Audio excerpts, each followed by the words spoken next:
Mais uma aula e agora é a nossa aula de ciências, pessoal. Então, vamos para a nossa aula?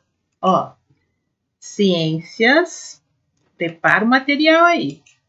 Hoje é 9 de agosto, cabeçalho no caderno, data no livro, viu, minha gente? Observar a ortografia, como vocês estão fazendo, viu? E o livro de ciências? Vamos usar, tá? Então, nós vamos abrir lá na página 90.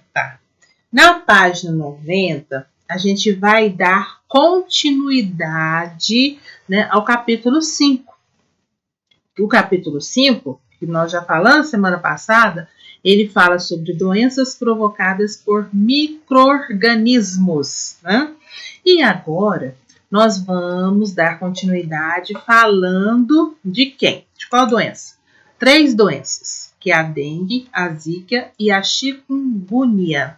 Então, gente, olha, essas doenças são doenças também provocadas por vírus, mas que tem um único, né? Um bichinho, não é o único, né? Porque dele tem muitos, né? Mas é transmitida pela picada do mosquito. E qual que é o danadinho? Qual que é o mosquitinho que transmite? É o Aedes aegypti, né? É ele que faz a transmissão. O vírus está nele e ele passa o vírus para nós, tá? Então, quando ele está infectado. Então, por isso, vamos fazer a leitura aqui para a gente poder entender melhor como que funciona, né, essa transmissão, como que esse mosquitinho se reproduz, né, para a gente poder evitar que ele se prolifere, né, que a gente tem que ter cuidados de higiene, né, para a gente poder conseguir controlar, né, a população desse mosquito, tá? Olha bem. Essas 3 doenças também são provocadas por vírus e transmitidas pela picada do mesmo mosquito. O Aedes aegypti. A fêmea do Aedes aegypti deposita seus ovos em locais próximos da água acumulada, como paredes internas de uma caixa d'água destampada. Então, olha aí, gente, não é de hoje que se pede na televisão, em comerciais, lá no posto de saúde fala, né, que a gente não deve deixar a água lá parada, né, destampada, né, a céu aberto. Por quê? O que vai acontecer? Esse, né, é o lugar aonde a fêmea do Aedes aegypti vai botar os seus ovinhos lá e aí vai começar todo o ciclo, né, de vida, de reprodução desse bichinho aí, tá? Então, olha bem, na água, os ovos transformam-se em larvas e depois em mosquito, tá vendo? Primeiro ele é um ovinho, depois ele passa a ser uma larvinha, para depois ele se transformar no mosquito. Aí sim, ele começa a nos atacar, né? A imagem a seguir mostra as fases dessa transformação. Então, vamos ver aqui ó, o desenho que está aí no livro de vocês. Olha lá, o ovinho, a fêmea deposita seus ovos próximo à água. Olha só, né? O ovo, nas águas, os ovos eclodem e saem as larvas. Olha aqui a larva, né? Então, depois acontece uma metamorfose, né? Que fica lá a polpa, aí ó, metamorfose até chegar o mosquito adulto. Aí ele vai sair da água e vai, né, nos procurar, né? Se a gente estiver ali, né, dando sopa para ele, ele vai querer nos picar. E ele estando com o vírus, ele vai transmitir o vírus para nós, tá? Então, as cores utilizadas na ilustração e as dimensões, né, os tamanhos do ser vivo não são as reais, né? É um esquema simplificado que é mostrado aí no livro de vocês para a gente ter um entendimento sobre o que acontece. Tá bom, gente? Então, vamos ver a seguir aqui o que fala sobre a dengue, sobre a zika e a chikungunya. Para prevenir-se da dengue, da zika e da chikungunya, é importante impedir que o Aedes aegypti se reproduza. O que eu já falei. A gente tem que eliminar, né, a proliferação dessa população, o aumento dela, o máximo, né? Como que a gente vai fazer isso, professor?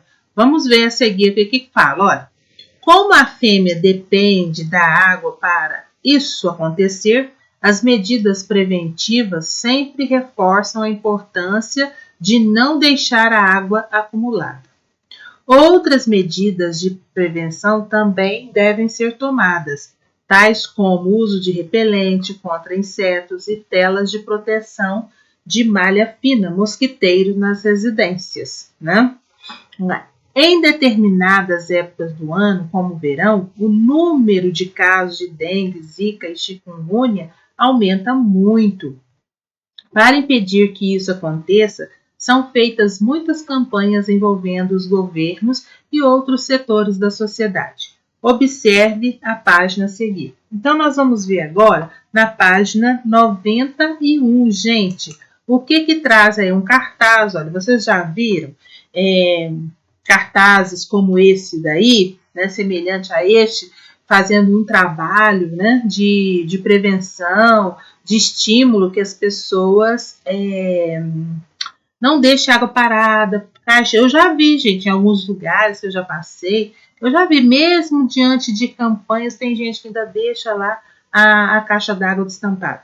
E lá é o foco. Sem falar que uma caixa de água, né, destampada, gente, pensou o passarinho passa em cima, faz um cocôzinho lá dentro, e aí, depois vai beber essa água, né? Olha bem que falta de higiene. Então, a caixa de água já tem que ficar tampada, né? Não só para evitar o mosquito, né? Mas a limpeza, a higiene da água que você vai utilizar na sua residência, não é verdade? Sem falar também, né, a limpeza periódica que deve ser feita, né, da caixa. O cartaz ao lado é de uma das campanhas para prevenir essas 3 viroses. Então, nós temos aí, ó, dengue, zika e chikungunya. São doenças transmitidas pela picada da fêmea de um mosquito chamado Aedes aegypti, né? Então, vem aí o cartaz, tá? Que eu creio que vocês já tenham visto algum semelhante. Aí, gente, tem uma história aí depois em quadrinhos que vocês irão ler, tá? Vou deixar para vocês fazerem a leitura dessa história em quadrinhos. Depois da leitura, nós vamos ter um exercício para fazer. Ó, número 1, complete. Letra A. Os vírus que causam a dengue, a chikungunya e a zika são transmitidos pela picada do... que é? Aedes aegypti. O que ele é? B. Para evitar que o mosquito se reproduza, as pessoas não devem deixar o quê? Acumulada. A céu aberto, hein? Uma tampinha de refrigerante, gente. Se passou, choveu e ela tá ali exposta, essa tampinha é suficiente para fazer com que o mosquito nasça ali, né? A tampinha tem um pouquinho de água lá, se tiver ali, ó, ele pode nascer ali também. Então a gente tem que fazer o quê? É manter a limpeza, né? A organização dos nossos quintais, a limpeza, não ficar jogando lixo na rua, porque de repente o lixo pode ser ali um local de acúmulo de água para ele poder nascer, tá bom? Aí terminou essa atividade, aí tira aquela foto para a professora, manda para a professora e a nossa aula de ciências encerra aí. Acabou a nossa aula da semana? Da semana não, né, gente? Da segunda-feira? Não, gente. Ainda tem ensino religioso. E daqui a pouco eu